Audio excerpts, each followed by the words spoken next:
আসসালামু আলাইকুম ওলি স্যার লাইভ ক্লাসে সবাই স্বাগত।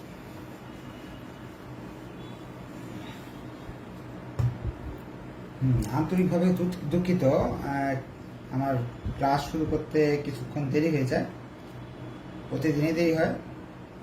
যাদের খুব সমস্যা যে না আমার জাস্ট 10টায় ক্লাস করতে হবে, আমি 1 মিনিট লেট করতে পারবো না, আমার এরকম ভিআইপি স্টুডেন্টের প্রয়োজন নেই।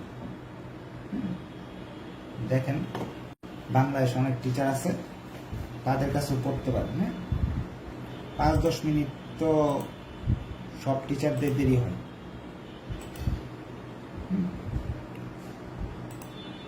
আর সব জায়গাতে দেরি হয়, শুধু প্রাইভেটে না। গাড়ি ধরতে যান,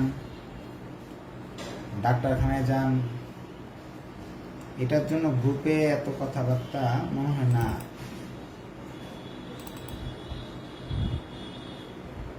ভালো লক্ষণ।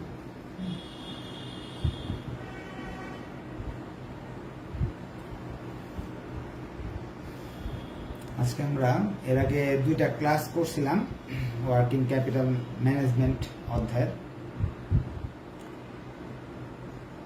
যাদের সমস্যা আমার সাথে ব্যক্তিগতভাবে আলোচনা করবেন যে স্যার আমার এভাবে পুষতেছে না, 10টা 5-এ 6 আমি করতে পারবো না, জাস্ট 10টাতে ক্লাস করতে হবে।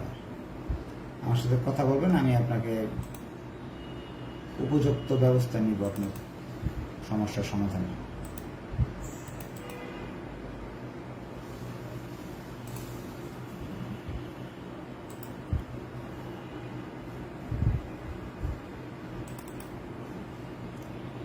আরেকটা কাজ করতে পারেন, আপনি 10টা 10-এ প্রতিদিন ক্লাস করতে আসেন, যেহেতু স্যার লেট করে, আপনার লেট পোষায় না, তাহলেই তো হয়।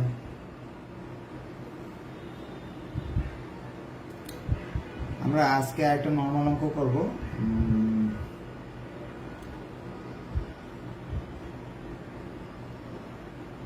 প্রবলেম, কারণ 2টা মোটামুটি নর্মাল অঙ্ক করছি, এতে মোটামুটি স্টুডেন্টরা মোটামুটি বুঝতে পারছে। প্রবলেম 7, বেসিক অঙ্ক 2টা করা হয়েছে, আজকে আরেকটা বেসিক করবো। এরপর থেকে আমরা ক্রিটিক্যাল অঙ্কে চলে যাবো, কারণ বেসিকটা যতক্ষণ না ক্লিয়ার হবে ততক্ষণ পর্যন্ত আপনি ক্রিটিক্যাল অঙ্কগুলো বুঝবেন। Problem 7,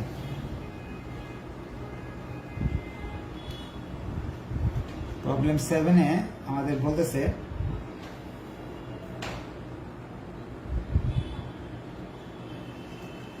the board of directors of XYZ Limited require you to prepare a statement showing the requirement of working capital for a forecasting level of activity 52,000 unit in issuing year 25 week for the information।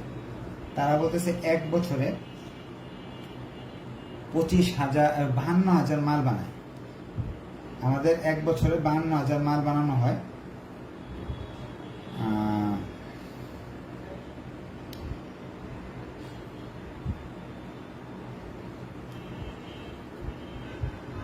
APU 52,000। প্রশ্নে একটা জিনিস বলছে, তারা বছরে week কর্মদিবস ধরে 52 weeks. এটা অনেকে ভাবতে পারে 52 লিখতে গিয়ে 25 লিখে ফেলছে। এখন প্রশ্নে যেটা দেওয়া আছে সেটাই আমাকে ধরতে হবে। এটার কাজটা আমরা পরে করতেছি, প্রশ্নের বাকি অংশগুলো পরে সেগুলো নিয়ে একটু আলোচনা করে দেখি আমরা কি আছে এখানে।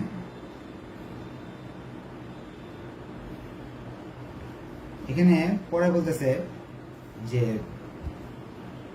র মেটেরিয়াল দেওয়া আছে 400, তাহলে এখানে 1 নম্বরে দেওয়া আছে, 2 নম্বরে এটা এতে দেওয়া আছে, বিতে দেওয়া আছে র মেটেরিয়াল 400 টাকা। তারপরে দেওয়া আছে ডিরেক্ট লেবার দেওয়া আছে 200 দেওয়া, 200 না 150। তারপরে ওভারহেড দেওয়া আছে 200। এরপরে সেলিং অ্যান্ড ডিস্ট্রিবিউশন, এটা কত নম্বর অঙ্ক করতেছি একটু বলে দিই, প্রবলেম 7 বলে দেওয়া আছে। তারপরে সেলিং অ্যান্ড ডিস্ট্রিবিউশন এক্সপেন্স দেওয়া আছে 100, সেলিং অ্যান্ড ডিস্ট্রিবিউশন এক্সপেন্স দেওয়া আছে 100, টোটাল দেওয়া আছে 850, এটা না হলেও চলবে আমার। এরপরে আরো কিছু তথ্য দেওয়া আছে। 3 নাম্বার ক্যাটাগরি প্রশ্নের দেওয়া আছে সেলিং প্রাইস, এক একটা মালের দাম সেলিং প্রাইস দেওয়া আছে 1000 পার ইউনিট। 2 নাম্বার তথ্য দেওয়া আছে হলো raw material average 4 week, raw material 4 week. 3 number দেওয়া আছে হলো ওয়ার্কিং প্রসেস 4 উইক। 4 নাম্বার দেওয়া আছে হলো working process 4 week, finish goods 4 week. 5 number দেওয়া আছে ডেপ্টস মানে অ্যাকাউন্ট রিসিভেবল, ডেপ্টস দেওয়া আছে 8 উইক। এগুলো সব উইক। আগের 2টা ক্লাস যারা করছে এরা সহজে এটা পারবে। সাপ্লাই বা অ্যাকাউন্টস পেয়েবল, সাপ্লাই বলতে বোঝায় হলো ক্রেডিটর্স,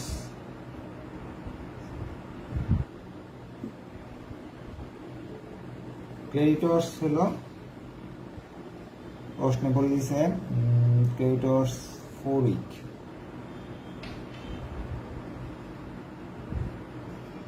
ক্যাশ, ক্যাশ বা ব্যাংকে টাকা হলো 50,000।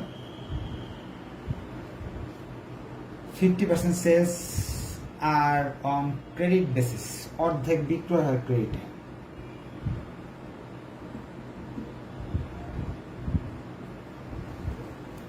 All the activities are evenly separated out during the year.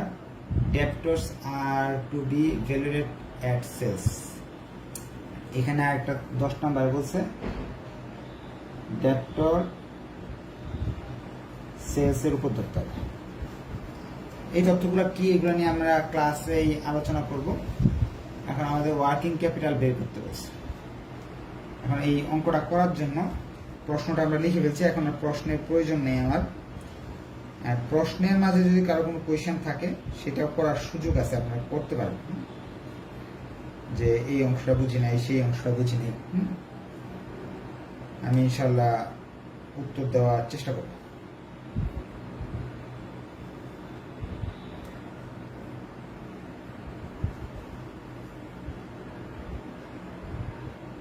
আমরা তাহলে ঘর বানায় ফেলাই।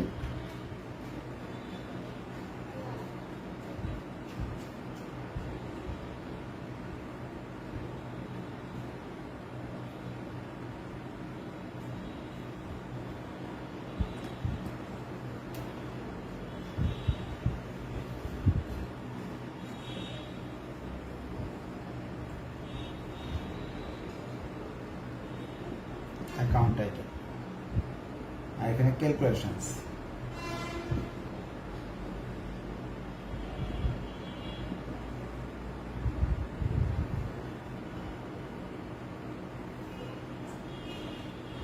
ক্যালকুলেশন করার জন্য আমাকে একটা সূত্র লিখে নিতে হবে।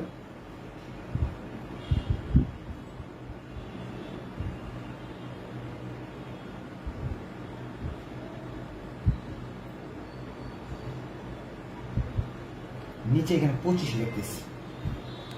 কেন 25 লিখতেছি? এখানে লিখে দিচ্ছে আমাদের ইয়ারটা 25 উইকে ধরা হয়। হয়তো তারা এরকম হতে পারে বছরে ছুটি আছে, উৎপাদন করে না, প্রশ্নে দেওয়া আছে 25 আর আমরা 25 দিয়ে করব। আপনি এটাকে ভুল মনে করে 52 দিয়েও করতে পারেন। প্রিন্টিং মিস্টেক যদি মনে করে নেন তাহলে 52 এখান থেকে করতে পারেন। যেহেতু এখানে প্রশ্নে দেওয়া আছে 25 দিয়ে করবো, যে 25 এরকম উল্লেখ থাকে। অনেকেই ভাবে যে এখানে 52,000 ইউনিট আছে, 52 উইকই হবে 25 উইক না, এটা একটা ডি কোয়েশ্চেন। হ্যাঁ, 25 যেহেতু এখানে বলে দিছে যে তারা হিসাবটা করে বছরটাকে 25 উইকে, সো আপনি এখানে 25 দিয়ে করবেন, 52 দিবেন না। প্রশ্নে স্পষ্ট লেখা থাকে, এই জিনিসটা একটু খেয়াল রাখতে হবে আমাকে। এরপরে প্রথমে লিখবো এ কারেন্ট অ্যাসেট।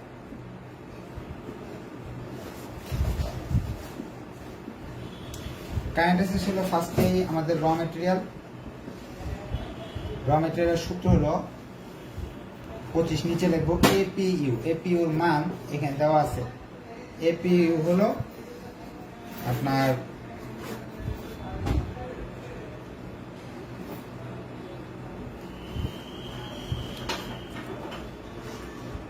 বলতেছে prepare statement showing the requirement of working capital for forecasting level of activities 52,000 units in 25 weeks from following information.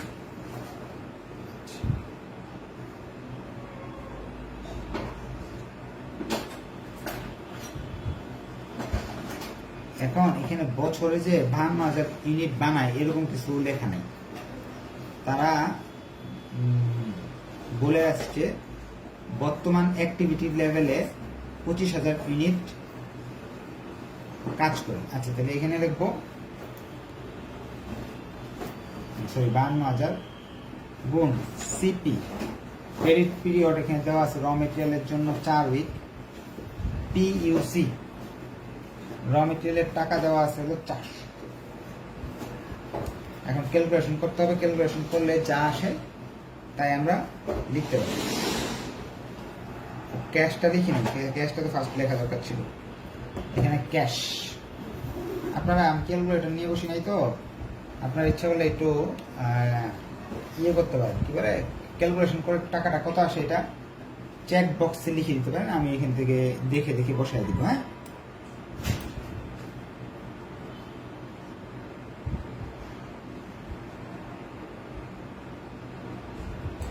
লিখে দিন এখানে। ক্যাশটা ফার্স্টে লিখবেন। ক্যাশের টাকা দেওয়া আছে প্রশ্ন 50,000 টাকা। 50,000 টাকা ফার্স্ট লিখে এটা কত আসছে এটা লিখে দেন, আমি উঠাই ফেলাই।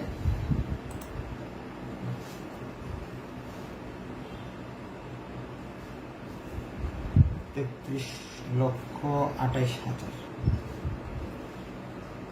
এরপর আমাদের 3 নাম্বার হলো work in process. Working process করতে হলে 25 নিচে লিখতে হবে, 52 উপরে লিখতে হবে, গুণ ওয়ার্কিং প্রসেসের টাইমটা প্রশ্নে দেওয়া আছে 4, এখানে লিখবো 4। ওয়ার্কিং প্রসেসের টাকাটা কিভাবে বের করতে হয় এটা আমাদের জানা আছে। ওয়ার্কিং প্রসেসের টাকা বের করতে হলে একটা ওয়ার্কিং করে নিতে হবে। ওয়ার্কিং এটা যদি 1, 2, 3 ধরেন, এটা হলো ওয়ার্কিং 4। ওয়ার্কিং 4 এর cost per unit, work in process cost per unit বের করতে হলে র মেটেরিয়ালকে লিখবেন, raw material, direct labour, overhead. আর র মেটেরিয়ালকে 100%, এটার 50%, ওভারহেডের হলো 50%। সেই হিসাব করলে এখানে আসে 400, এটা আসে 75, এটা আসে 100, তাহলে আসতেছে 575 হয়ে যাবে। হ্যাঁ, 575 এখানে লিখতে হবে। এটা মনে হয় আমরা আগের ক্লাসগুলোতে শিখছি। আপনার মনে রাখতে হবে সেলিং অ্যান্ড ডিস্ট্রিবিউশন এক্সপেন্স, এই জিনিসটা হলো প্রোডাকশন কস্ট, প্রাইম কস্ট বা ফ্যাক্টরি কস্ট। এটা হলো ফিনিশ গুডসের ভিতরে আসবে। Selling, distribution expense, operating expense, marketing expense, এটা কিন্তু ওয়ার্কিং প্রসেসের ভিতরে আসবে। এটা আপনাদের স্মরণ থাকতে হবে। এখন ওয়ার্কিং প্রসেসের ভিতরে এই অংশটা আসবে।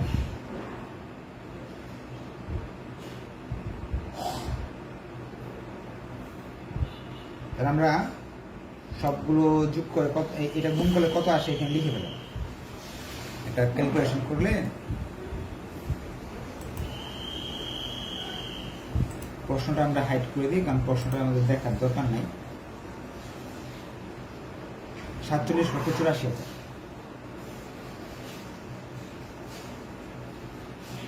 এরপর আমাদের 4 number item finish goods. Finish গুডসের ক্ষেত্রে আমরা সবগুলোর 100% ধরো। 100% যদি ধরি আর কি, এই টাকাগুলো যোগ করলে 400, 500, 600, 700, 750 টাকা।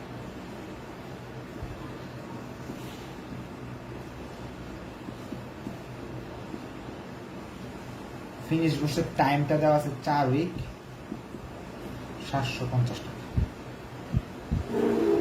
750 টাকা যদি আমি হিসাব করি, সেই হিসাবে টাকা আসতেছে, এখানে টাকা আসবে। টাকাটা একটু করে ফেলেন।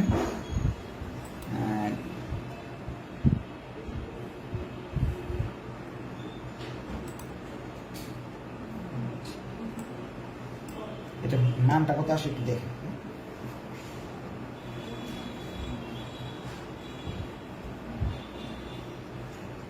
6,500। এরপরে আমাদের ডেপ্টর্স। আচ্ছা, ফিনিশ গুডস আর ডেপ্টর্সের মধ্যে একটা তফাৎ আছে। আমরা আগের ক্লাসগুলোতে ডেপ্টর্স বের করতাম এইভাবে, ফিনিশ গুডসের টাকাটা লিখে দিতাম। এটার সাথে যদি সেলিং অ্যান্ড ডিস্ট্রিবিউশন এক্সপেন্স দেওয়া থাকে, সেটা আপনি যোগ করতে হবে, যোগ করে বের করতে হবে। তাহলে দেখা যাচ্ছে এখানে কত আসতেছে, 750 যোগ 100, 850 টাকা আমার ডেপ্টর্স হওয়ার কথা স্বাভাবিকভাবে। কিন্তু প্রশ্নে বলেছে ডেপ্টর্স বের করার জন্য আমাকে অবশ্যই সেলস প্রাইসটাকে ধরতে হবে, অর্থাৎ এই 850 ধরে করতে পারবেন না।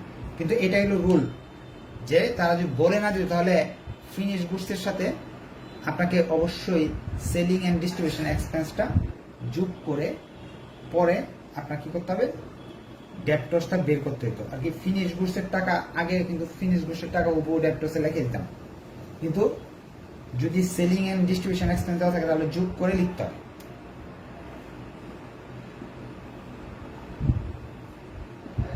সেই হিসাবে আমাদের এখানে ডেপ্টর্সের 8 দিন দেওয়া আছে, আর এটা দিলে হচ্ছে না, আমাদের দিতে হবে সেলিং প্রাইস 1000 টাকা। কেন দিতেছি, এইখানে লেখা আছে, তাই আমরা এটা দিতেছি। এখন গুণ করব কত পার্সেন্ট, তারা বলেছে প্রশ্নে 50%। এই 50% কি বলা আছে, সেলস প্রাইসের অর্ধেক তারা বাকিতে বিক্রি করে। বাকিতে বিক্রি করলে দেনাদারের সৃষ্টি হয়, না হলে দেনাদারের সৃষ্টি হয় না। এইখানে একটা টাকা আসবে, এটা বলে আমাদের সবগুলো আইটেম চলে আসলো। এরপর কত টাকা আসছে,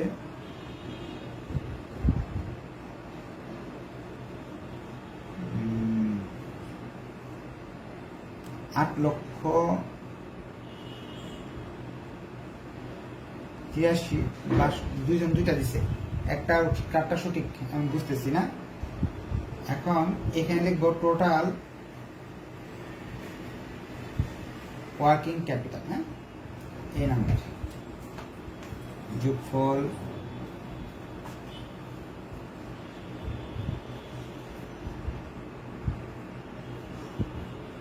এটা।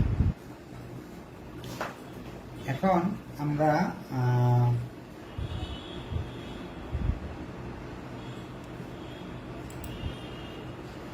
এরপরে যাচ্ছি। এরপরে এটা যোগফলটা নামে ফেলতে হবে, বিতে দিতে হবে এই যেগুলো দেওয়া আছে, ক্রেডিটর্স, কারেন্ট লাইবিলিটি,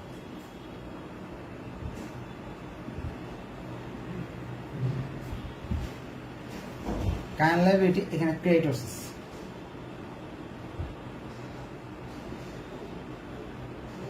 ক্রেডিটর্সের ক্ষেত্রে উপরে তো আপনার যা দেওয়া আছে 52,000, নিচে 25 দেওয়া আছে। ক্রেডিটর্সের টাকা আর এই টাকা সেম। আমি আপনাদের প্রশ্ন করার সুযোগ দিব, সময় ক্রেডিটর্সের 4, সেই হিসেবে যা আসে সেটা আমাদের লিখতে হবে। এটা মনে হয় এইটাই আসবে 33, 28 যা আছে তাই আসবে। এখন আপনাদের আরেকটা জিনিস শেখা আছে এখানে, সেটা হলো এখানে দেওয়া নেই, কি বলে ওয়েজেস, ওভারহেড, সেলিং এন্ড ডিস্ট্রিবিউশনের কোনো সময় দেওয়া নেই। সময় দেওয়া না থাকলে এগুলো করতে হবে না। এখানে যে আরো আইটেম আসতো, সবসময় 3টা আইটেম আসতো, এটা আর আসতো না। কিন্তু অন্য অঙ্কের ক্ষেত্রে এইগুলো direct labour, overhead, selling and overhead এইগুলোও আসতো, কিন্তু এই অঙ্কে মেয়াদের কথা বলা নাই, সো আপনার এই জন্য আসেনি। আচ্ছা, এটা টোটাল যোগফলটা আসছে 22,7,2,2,0,0,0। টোটাল লাইব্রেরিটা যেটা আসছে বাদ দিয়ে B number, total current liability, A থেকে বি বাদ দিয়ে দিলাম, সিতে আসতেছে আমার নেট ওয়ার্কিং ক্যাপিটাল।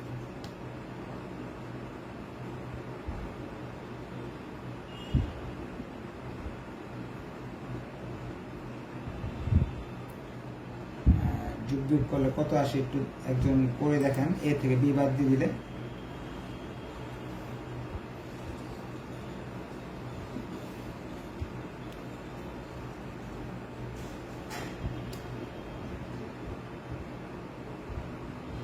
এখন আপনাদের যার যে সমস্যা আছে সেগুলো নিয়ে আপনারা এখন বলতে পারেন।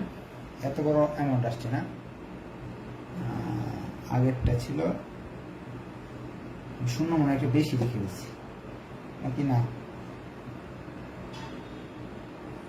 আচ্ছা, আপনারা একজন করে নিন 19,3,4,4,0,0। আচ্ছা, এখন প্রশ্ন করেন, যার যার সমস্যা আছে সব প্রশ্ন করার সুযোগ এখন দিচ্ছি।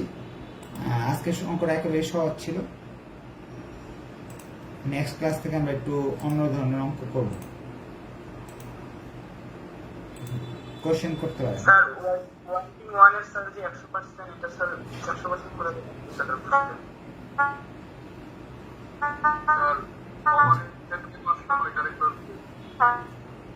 হ্যাঁ, আরেক একটু আপনার প্রশ্ন এই বুঝতে পারিনি, একটু আরেকবার করেন। হ্যাঁ স্যার সেলিং কোনটা কোনটাতে আসবে না, এগুলো কেন আসবে না বুঝতে দেন। আচ্ছা, সেলিং এক্সপেন্সটা নাকি? আচ্ছা, এখন ক্রেডিটর বের করার সময় ক্রেডিটরস তো এখানে 5 নম্বরেও একটা ক্রেডিটরের কথা লেখা আছে এবং 6 নম্বরে লেখা আছে। 5 নম্বরটা কেন আমরা ধরলাম না? আচ্ছা ঠিক আছে, আমি আবার আপনাদের স্যার ওভারহেড তো দুইটা দেয়া আছে। আচ্ছা, প্রশ্নে আমরা যাচ্ছি। হ্যাঁ, প্রশ্নে যাচ্ছি। হ্যাঁ, প্রশ্নে আপনাদের প্রশ্ন ছিল, একটা প্রশ্ন বলতেছে ওভারহেড, এখানে দুইটা আছে, একটা ম্যানুফ্যাকচারিং ওভারহেড আর একটা selling and distribution overhead. Manufacturing overhead ফ্যাক্টরির খরচ, ফ্যাক্টরির খরচগুলোই এটা। ওয়ার্কিং প্রসেস কোথায় হয়? ফ্যাক্টরির ভিতরে। আচ্ছা, এটা তাহলে প্রথম দুইটা ক্লাস আপনি করেন নাই। প্রথম দুইটা ক্লাস করলে এই সমস্যাটা হইতো না। আচ্ছা আচ্ছা, এক নম্বর করেন না কেন? ভিডিও দেওয়া আছে না, ভিডিও দেখে নেবেন। এই যে এই 400 আর এই 400 একই, র মেটেরিয়ালের 400 আর ক্রেডিটরস এর 400 একই। আর ওয়ার্কিং প্রসেসের ক্ষেত্রে আমরা র মেটেরিয়াল আর আমরা টাকা ক্রেডিটরস টোটাল টাকা স্যার। আচ্ছা, আমি আগে যেগুলো প্রশ্ন আসছে এগুলো উত্তরগুলো দিই, পরে আপনাদের আবার প্রশ্ন নিয়ে। কারণ যারা আগের ক্লাস করেন নাই, র মেটেরিয়ালের টাকা আর ক্রেডিটরস এর টাকা সেম হয়। কারণ হলো এই জিনিসগুলো আপনি এই 400 টাকা দিয়ে কিনে আনছেন বাকিতে। কার কাছ থেকে কিনে আনছেন? পাওনাদারের কাছ থেকে। ওর রেট পিইউসি, র মেটেরিয়ালের পিইউসি আর ক্রেডিটরস এর পিইউসি সেম হয়। আগের দুইটা ক্লাস আপনারা করেন নাই ভালো করে, এটার অর্থটা। আচ্ছা, এখন আরেকটা প্রশ্ন হয়েছে যে এটা শেখার মূল উদ্দেশ্য ছিল এই চ্যাপ্টারটা, এই অঙ্কটা করানোর। Working process and finished goods এইগুলো কোথায় থাকে?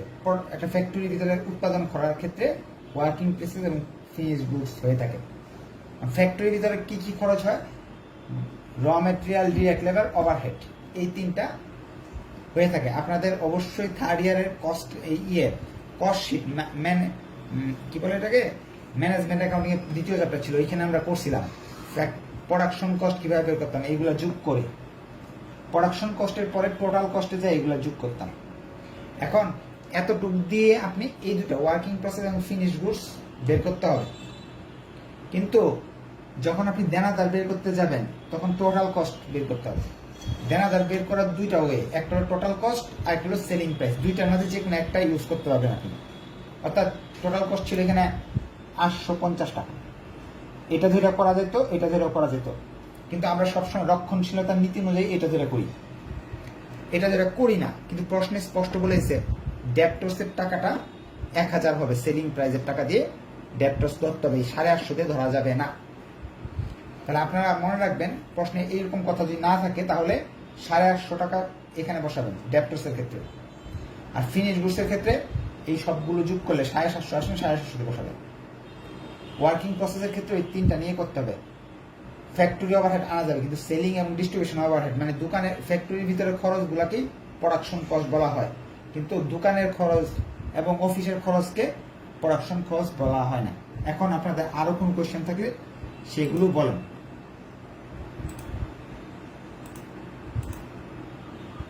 স্যার যে আমরা ওই যে সেলিং এক্সপেন্স কি দেখে বুঝবো স্যার যে 750 টাকার জন্য 1000 আসছে?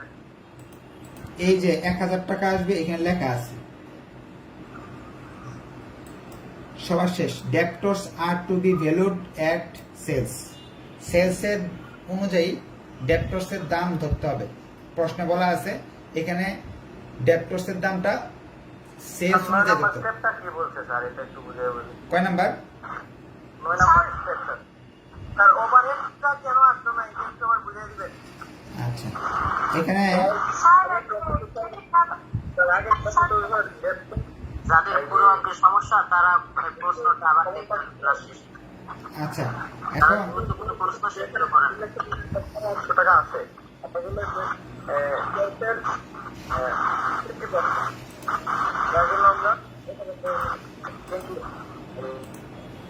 আচ্ছা, নেটওয়ার্ক সমস্যা, আরেকবার প্রশ্নটা রাখতে পারেন। একজন আমি শুনতে, বল। স্যার ক্রেডিট অ্যালার্ট তো ডেপ্টরস ডেট আরেকটা আছে ক্রেডিট অ্যালার্ট বাই সাপ্লায়ার, আমরা ওই লিখলাম কেন সাপ্লায়ার? ডেপ্টরস মানে হলো দেনাদার, অ্যাকাউন্ট রিসিভেবল। ডেপ্টরসের মানে হলো দেনাদার বা অ্যাকাউন্ট রিসিভেবল। আর ক্রেডিটরসের মানে হলো সাপ্লায়ার বা অ্যাকাউন্টস পেয়েবল। এই জন্য ডেপ্টরসটা উপরে নিলাম, ক্রেডিটরসটা নিচে নিলাম, বা সাপ্লায়ার আর ক্রেডিটরস এক শব্দ, এটা মনে রাখবেন। যদি না বুঝেন লিখে রাখেন, সাপ্লায়ার সমান সমান ক্রেডিটরস পাওনাদার, অ্যাকাউন্টস পেয়েবল। স্যার আমাদেরকে তো সেলিং প্রাইস ধরে ম্যাপ করতে বলছে, এখন আমাদেরকে যদি সেলিং প্রাইস ধরে ম্যাপ করতে না বলতো তাহলে কি আমরা 750 ধরতাম না 850 ধরতাম? 800, এখানে ডেপ্টরসের জায়গায় 850 ধরতাম টোটাল কস্ট। ডেপ্টরস বের করার সূত্র, র মেটেরিয়ালস, ডিরেক্ট লেবার এবং ওভারহেড যোগ করে স্যার বসাইতাম, কিন্তু এখন এমডি কেন যোগ করতেছি স্যার? আপনার বুঝতে হবে এটা কি এটা কি এটা কি। ধরেন আমি এটা একটু ইয়ে করে দিই,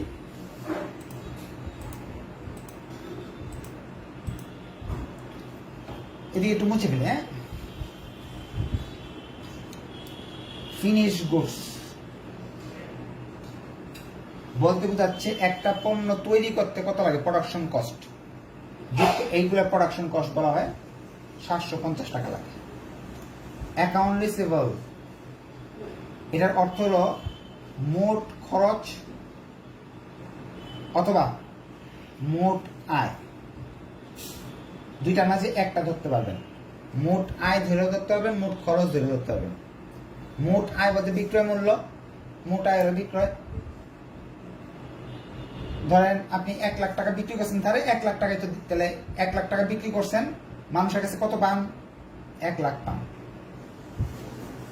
তাহলে অ্যাকাউন্ট রিসিভেবল আর বিক্রয় সেম হতে পারে, কিন্তু আপনি অ্যাকাউন্ট রিসিভেবল কাছে টাকা মাইট যায় অনেক সময়, টাকা দেয় না, ফেরত আছে, এই সমস্যা সেই সমস্যা। এই জন্য বিক্রয়টাকে আমরা ধরি না, আমরা ধরি মোট খরচটাকে ধরে নিই কি ধরেন মোট খরচ করছে 90,000, আমরা ধরে নেই দেনাদারের কাছে 90,000ই পাই, 10,000 টাকা ধরলাম না, বিক্রয়টা ধরলাম না। 90 এনে ধরেন 75,000 আসছে ফিনিশ গুডস, অর্থাৎ আপনার বানাইতে লাগছে 75,000, বানানো টাকা দিয়ে কিন্তু বিক্রি করেন না, আপনি যাই বিক্রি করেন এই বানানোর পরে আরো খরচ হয়।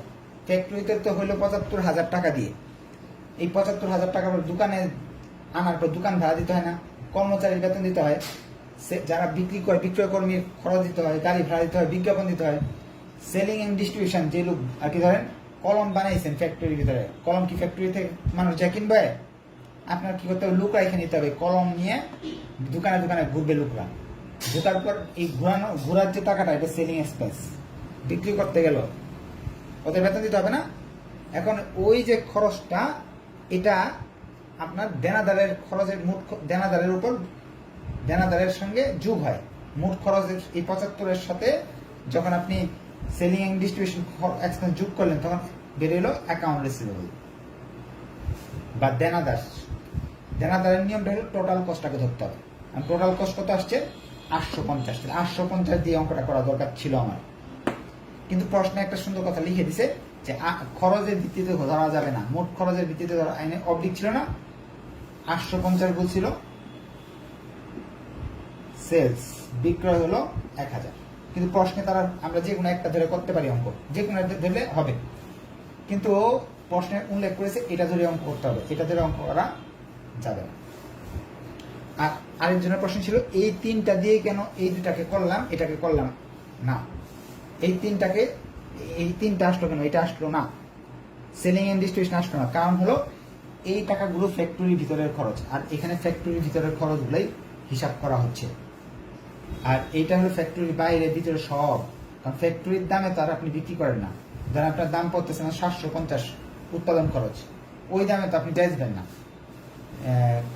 750, আপনি তো যাই বিক্রি করবেন আরো বেশি, আরো খরচ যা আছে সেগুলো যোগ করার পর মুনাফা যোগ করার পর বিক্রি করবেন, তারপরে না দেনাদার সৃষ্টি হবে।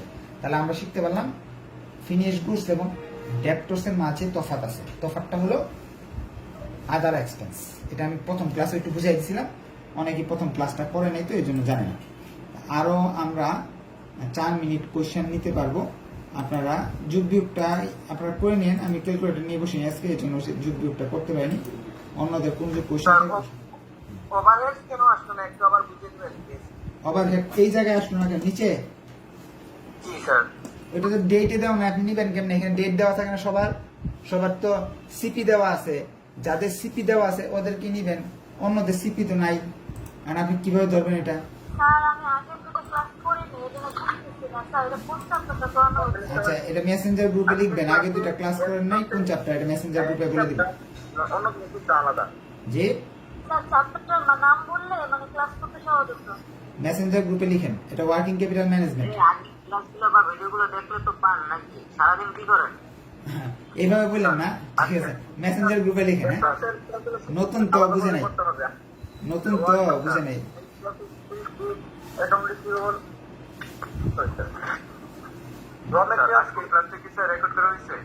সব ক্লাস রেকর্ড থাকে, হ্যাঁ মেসেঞ্জার গ্রুপে পাবেন, আপনার মেসেঞ্জার গ্রুপে একটু। স্যার একটা কথা বলতে চাচ্ছিলাম স্যার।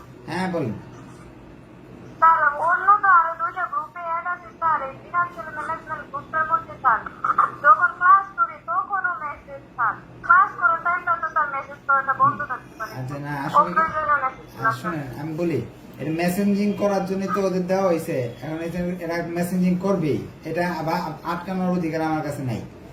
আর আপনার যদি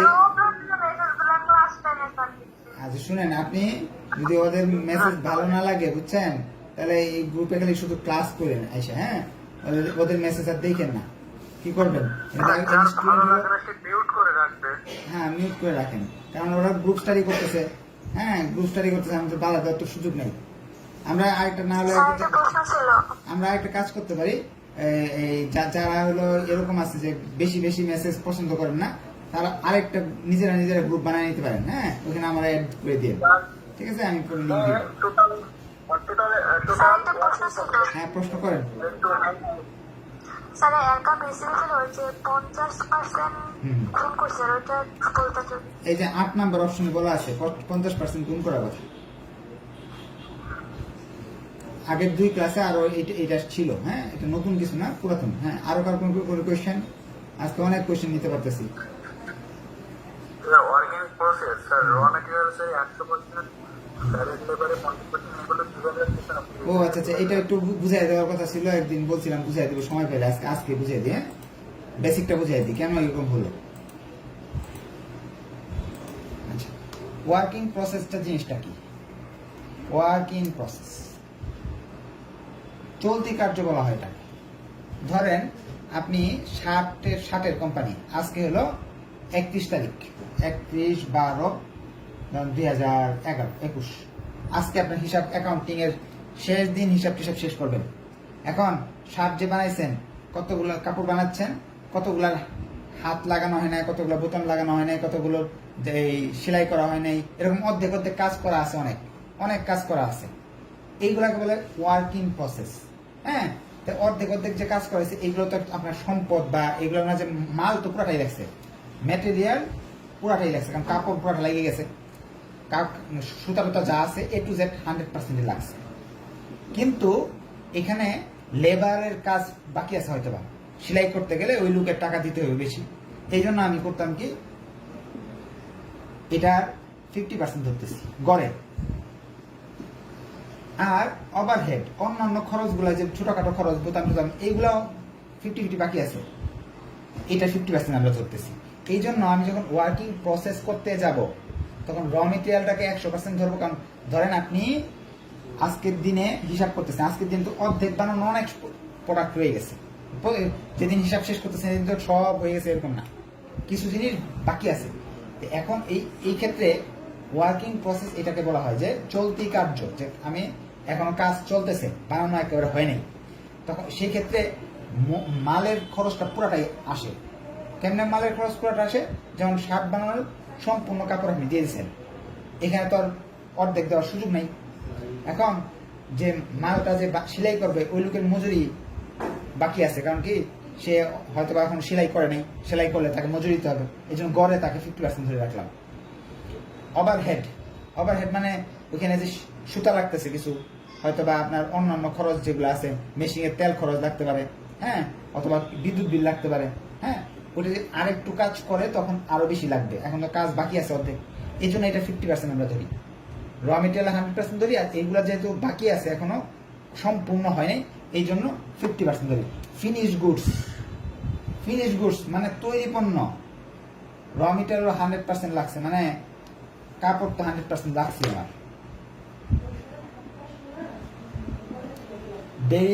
লেবার, সে যে শার্ট পুরাটা বানাইছে সুন্দর করে, তাকে তো 100% দিতে হয়েছে। ওভারহেড, যা ছোটখাটো কাজ আছে সবই করা হয়েছে, এই জন্য 100%। এই জন্য আমি 3টারে 100% ধরি ফিনিশ গুডসের ক্ষেত্রে, কিন্তু ওয়ার্কিং প্রসেসের ক্ষেত্রে এই দুইটা 50%, বাকিগুলো 100%। ধন্যবাদ সবাইকে, আসসালামু আলাইকুম।